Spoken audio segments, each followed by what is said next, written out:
Me sa duket, protestat në Hodolisht nuk do të ndalojnë për shkak se qeveria është e shurdhër ndaj kërkesave të tyre, plus që është abuzive, arrogante.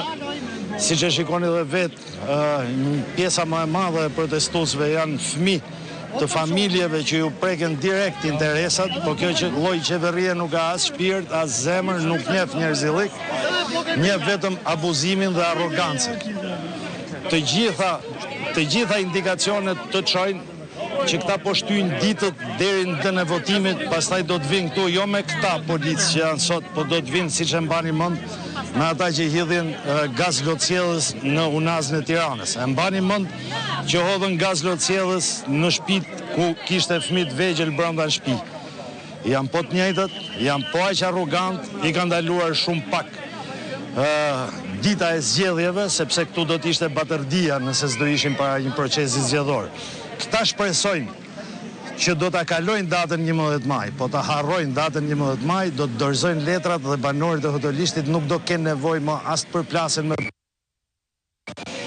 as të dalin të protestojnë, sepse zgjidhja do t'i jepet siç i takon çdo qytetari të i vendi e drejtë, e barabartë dhe në raport të drejtë me vlerën e pronës apo dhe me lejen e komunitetit që duhet marri çdo investim madhor që bëhet në këtë vend.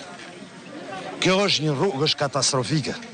Kjo është një rrugë, një koridor që do lidhi Maqedoninë e Veriut me Shqipërinë dhe është rrugë pa projekt. Askush nuk di asgjë se ku do kaloj rruga. E di vetëm Belinda Balluku.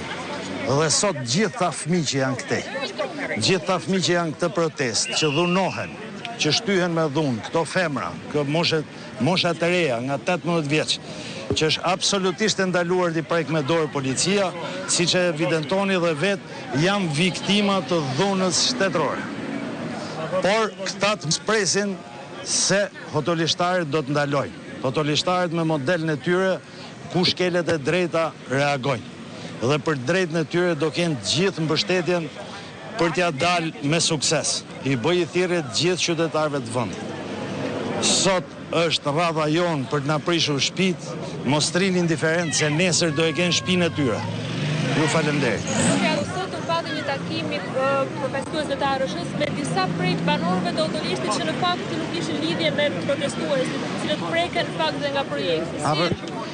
Këto janë taktikat e Gestapos vjetër, që të ndajnë banorët nga njëri tjetri, që të përçajnë qëndresën e këtyre banorëve. Në fakt, kjo nuk është një qëndresë politike.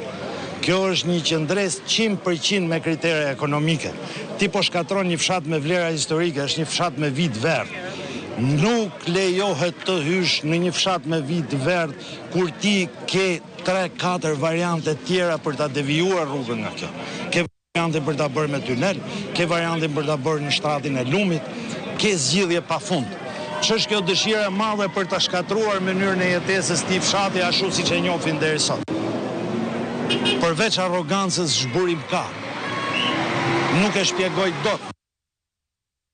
Nuk shkohet me drejtor ARSH-ja apo me përgjegjësa që të shkojnë në fshat, çfarë përgjigje do japin ata të shkret.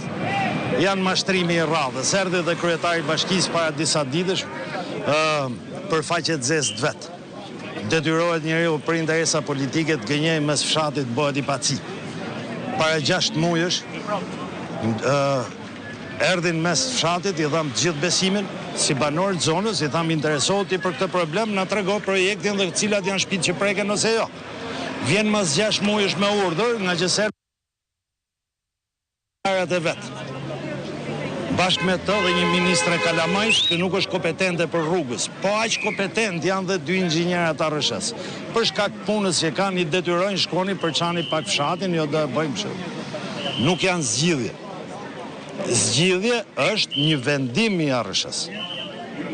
Të dalim me një projekt që të tregoj, është marrë vendim KKRT dhe ky projekt do zbatohet këtë fshat. Çat keq e ka nëse e prezantoj.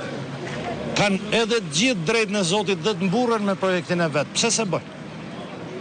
Po ka humbë logjika njerëzore. Se njeriu në fillim bëhet